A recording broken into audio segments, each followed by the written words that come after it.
കൃഷ്ണ. ഉത്താനപാദ മഹാരാജാവിന്റെ പത്നിയായ സുരുചി അതീവ വിഷ്ണുഭക്തയായിരുന്നു. തന്റെ ഭർത്താവിൽ നിന്നും നിരന്തരം അവഗണന നേരിട്ടിട്ടും അവൾ പരാതിയോ പരിഭവമോ കൂടാതെ വിഷ്ണുഭക്തിയിൽ കഴിഞ്ഞുകൂടി.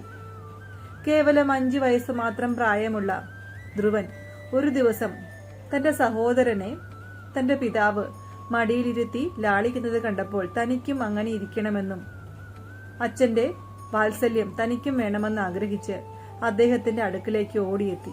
പക്ഷേ തന്റെ ഭാര്യയായ സുനീതിയെ ഭയന്ന് ഉത്താനപാദ മഹാരാജാവ് ധ്രുവനെ അവഗണിച്ചു. അദ്ദേഹത്തിന്റെ മടിയിൽ കയറിയിരിക്കാൻ വെമ്പുന്ന ധ്രുവനെ കണ്ടപ്പോൾ സുനീതി അവന്റെ പിഞ്ചുകരങ്ങൾ ബലത്തോടെ പിടിച്ചു മാറ്റി അവനെ കണക്കിന് ശകാരിച്ചു.